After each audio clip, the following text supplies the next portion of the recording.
Ya, dalam hal ini keluarga punya kekuatan dan kisah tersendiri tentang mendiang Arya Daru Pangayunan. Hingga kini mereka belum percaya dengan kesimpulan sementara dari polisi mengenai penyebab kematian sang diplomat muda yang dinilai janggal. Mereka pun buka suara. Arya Daru Pangayunan Subaryono berbagi kisah secara eksklusif pada jurnalis senior Sindonews Lukman Hanafi. Berikut cuplikannya. Ya, terima kasih Juno. Saat ini pemirsa, saya sudah bersama Bapak Subaryono, ya Pak, dan juga kuasa hukumnya Bapak Dwi Librianto ya. Siap.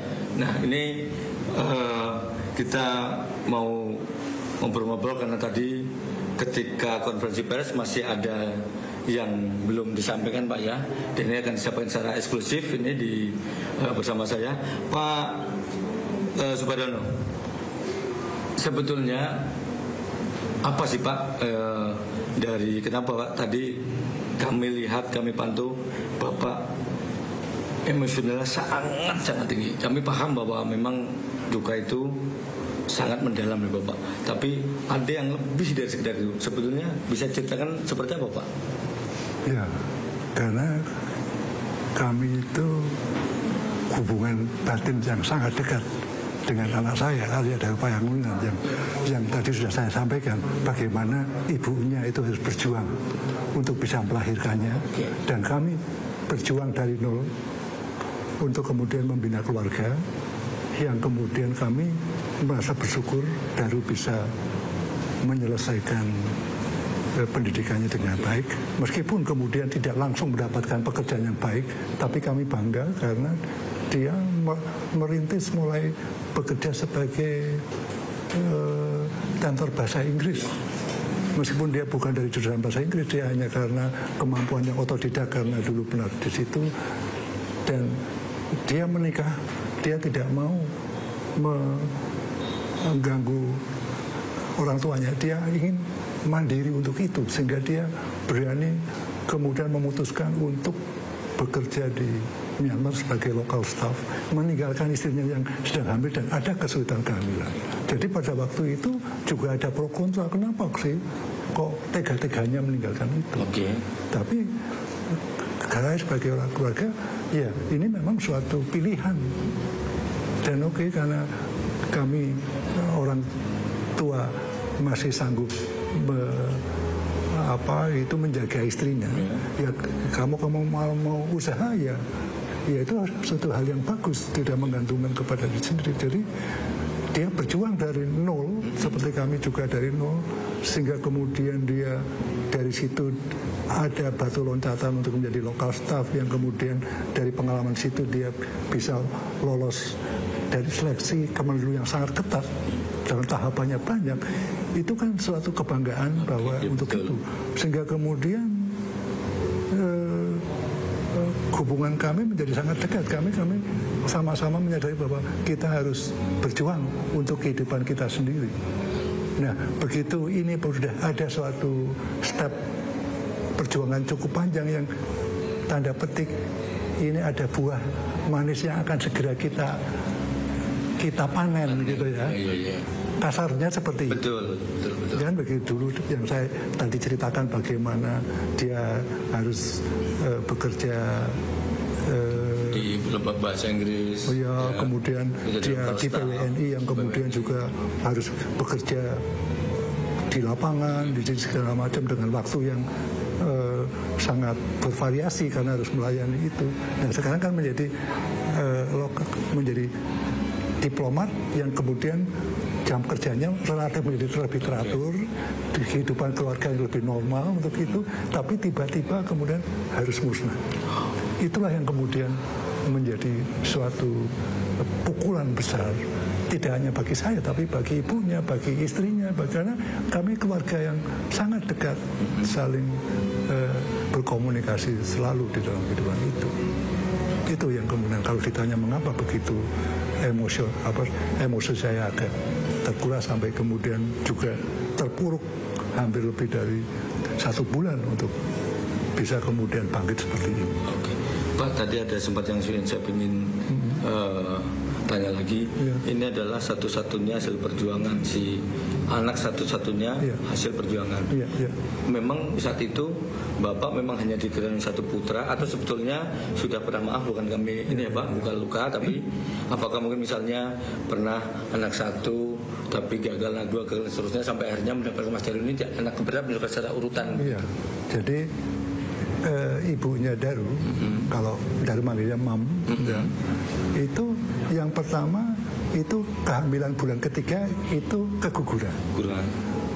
Kemudian kembali lagi kan, kita masih muda pada waktu itu, keguguran lagi. Ketiga keguguran lagi, tapi kemudian ada dokter yang bisa mendiagnosis lebih tepat. Sehingga dia terapinya itu tepat. Terapinya apa? Karena ada ternyata bukan karena misalnya kelainan saraf atau penyakit darah atau yang lain, tapi ada otot mulut rahim yang lemah. Sehingga apa terapinya? Sederhana, yaitu diikat. Apa yang diikat Pak? Mulut rahim. Sehingga beban makin berat, itu tidak gugur gitu ya. Tapi apa konsekuensinya? Yaitu harus bed rest. Jadi selama itu harus bed rest itu. Terus akhirnya membuahkan hasil lewat operasi sesar menjadi bayi yang sehat untuk itu, dan kami kemudian bisa besarkan yang seperti tadi saya katakan seperti itu. Jadi ada melewati satu perjuangan juga si ibu, terutama ibunya, dia merasa bahwa ini adalah melalui satu proses yang cukup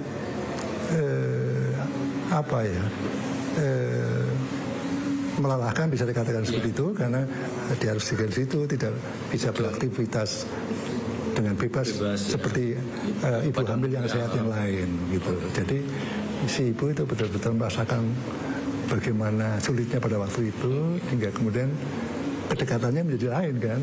Ya, tapi kemudian yang saya sampaikan tadi, tapi kita bersyukur Daru tidak manja gitu. Tidak kemudian dia apa-apa harus dilayani oleh orang tuanya, tidak seperti itu. Pak, berarti kalau sekarang Pak ini di awal perjuangannya sangat berat ya, sampai tadi apa yang diikat sebagai, terus sekarang sudah menjadi kebanggaan dan satu-satunya, terus tiba-tiba seperti ini. Si ibu itu bagaimana Pak terpukulnya? Iya, jelas menangis pun susah. Kadang-kadang menangis, dan kami bergantian. Kadang-kadang saya yang drop menangis, istri saya yang menguatkan. Satu saat dia, bro, suatu saat dua-duanya. Kita hanya bisa berangkulan seperti itu. Itu yang kami. Tapi kami, ya, dengan keyakinan kami bahwa itu segala sesuatu adalah kehendak Allah. Jadi kita akan kembalikan di situ. Jadi kita harus kuat, Tapi kita tetap juga menyadari bahwa mengobati diri sendiri baik, tetapi kalau ingin cepat mungkin bantuan dari pihak lain menjadi perlu, seperti kita ke dokter atau apa gitu kan. Tapi kita belum ke psikolog belum. Kalau ke dokter ya, karena yang saya ceritakan ibu itu, jadi saya rutin ke dokter untuk kontrol yang ini. Dan kami akhirnya juga ada salah dokter di penyakitnya itu. Akhirnya istri saya juga cerita tentang kondisi yang menimpa keluarga kami itu. Jadi dokter itu juga empati bahwa ini ternyata ibu ini tidak hanya kemudian merasakan sakit fisik yang itu, tapi juga ada tambahan beban psikis.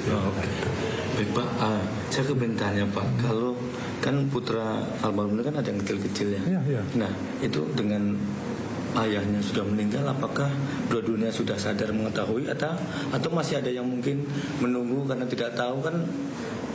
Saya tadi sampaikan sudah dipersiapkan untuk sampai ke Finlandia, tapi akhirnya kan batal nih. Betul. Itu yang gede itu pada waktu itu dia itu malah belum pada waktu itu bisa saya ceritakan? Boleh, cerita Pak. Jadi pada tanggal 8 pagi ya, yang pada waktu kemudian ada kabar bahwa Arya Daru meninggal, itu Pita istrinya Daru dan 2 anaknya itu diantar kakaknya Pita, Mas Rosi itu datang ke rumah kami. Baik. Ketika itu kemudian Pita itu seperti kayak blank nah situ. Terus anaknya yang gede perempuan, dia hanya diam, pegangan ibunya ada.